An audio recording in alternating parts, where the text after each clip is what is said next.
नमस्कार everyone. Leon homes private limited property channel को आपण मानक स्वागत। आज आम चलतु तमांडो टीपी प्रोजेक्ट पाखापाखि दुईटी डेवलपमेंट प्लॉट विजिट करी आसीबा। नमस्कार। भुवनेश्वर खोर्धा नेशनल हाईवे रे पात्रपड़ा परे आछी तमांडो एंड से तमांडो क्रॉस कला परे राइट हैंड साइड रे आछी तमांडो पुलिस स्टेशन। से तमांडो पुलिस स्टेशन क्रॉस करी आमे आउ किछि बाट आगो को जिबा टुवर्ड्स खोर्धा।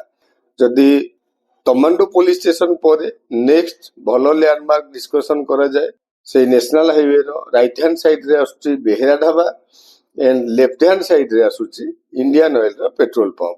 सो से बेहेरा ढाबा साइड रे देखंतु गोटे रोड जो रोड रे आमे एंट्री करी जाउचंती हमर डेस्टिनेटेड प्लॉट आडू को। आपण माने भुवनेश्वर रो टाउन प्लानिंग प्रोजेक्ट विषय निश्चित भाव जानथिबे। एई रोड रे स्ट्रेट आगु गले आमे टीपी 2 पाखरे जाई पहुंची परिबा।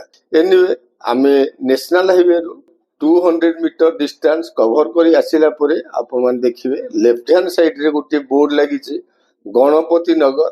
आमे सेई गणपति नगर रोड रे एंट्री करी कि जिबा। जदि नेशनल हाईवे रो आम प्लॉट रो डिस्टेंस डिस्कशन करा जाए नेशनल हाईवे ओनली 450 मीटर्स। एई रोड को बेस करी आपण मान देखंतु बहुत उडा कंस्ट्रक्शन वर्क ऑलरेडी कंप्लीट हे सारी छि एंड आम प्लॉट रो फ्रंट साइड ए सब भी देखिबे बहुत उडे कंस्ट्रक्शन वर्क कंप्लीट हे सारी छि। राइट हैंड साइड रे थिबा बिल्डिंग की मार्क करंतु। से बिल्डिंग रो अपोजिट रे रहिला हमरो सेलेबल प्लॉट। फ्रंट को मार्क करंतु गोटे रोड हमको क्लियरली विजिबल। एबे चलंतु आमे से रोड पाखो को आगो जिबा। से रोड रो आसीबा हमरो सेलेबल प्लॉट पाखो को। एबे देखंतु आमे आसी से रोड रे पहुंची जाइछन्ते। डेफिनेटली आपण माने ए रोड को देखि गेस करि पारुथिबे it's a TP road. So आमो प्लॉट रो टाउन प्लानिंग प्रोजेक्ट बहुत नियर है। एथि रोड रो काम ऑलरेडी कंप्लीट हे सारी छि। आमे एबे जो रोड रो आसिले सेही रोड रे इन फ्यूचर आमे न आसी ए टीपी रोड को भी यूज करि परिबा। एनीवे ए टीपी रोड रो आमो प्लॉट रो डिस्टेंस बहुत नियर है। आपण मन देखंतु आमे टीपी रोड रो आसुचंती आमो प्लॉट आडू को। एथि राइट लेफ्ट बोथ साइड रे मार्क करंतु ओनली तीनोटी प्लॉट क्रॉस करि सारला परे ए रोड टी लेफ्ट को टर्न करिछि। आमे लेफ्ट को टर्न कले फ्रंट रे देखंतु pink colour and blue colour दीटी बिल्डिंग मु आपण मानू कहिथिली से बिल्डिंग रो अपोजिट साइड रे हमरो सेलेबल प्लॉट देखंतु। एटी राइट हैंड साइड रे गोटे बाउंड्री वॉल ऑलरेडी कंप्लीट हे सारी छि।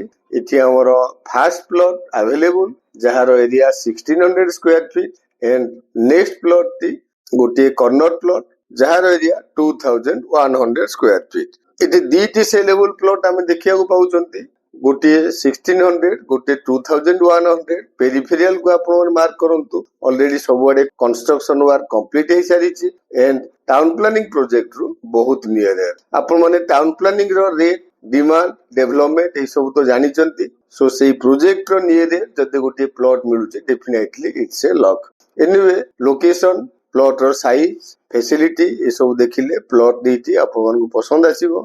Thank you. लोकेशन टी आपण मानकु केमिति लागिला कमेंट बॉक्स माध्यम रे निहाती जणाइबे। एठी हमर दुईटी प्लॉट अवेलेबल अछि। One is 2100 square feet another is 1600 square feet रो 2100 स्क्वायर फीट गोटे कॉर्नर प्लॉट नॉर्थ एवं वेस्ट फेसिंग रो 40 एवं 20 फीट रोड को टच हेछि एंड 1600 स्क्वायर फीट रो 20 फीट रोड को टच हेछि वेस्ट फेसिंग रो। जदि आपण माने एनएच रो मेजरमेंट करिवे only 450 metre distance. Price reasonable 4100 rupees. So आपण माने देरी न करी लोकेशन टी को विजिट करंतु। तळे था नंबर रे इंक्वायरी पई कांटेक्ट करिया सहित चैनल को सब्सक्राइब करे नियंतु एमिति रेगुलर वीडियो रा अपडेट पाइबा पई। वीडियो टी भलो लागिथिले लाइक शेयर करिवे को जमारो भूलिबेनी। Thank you.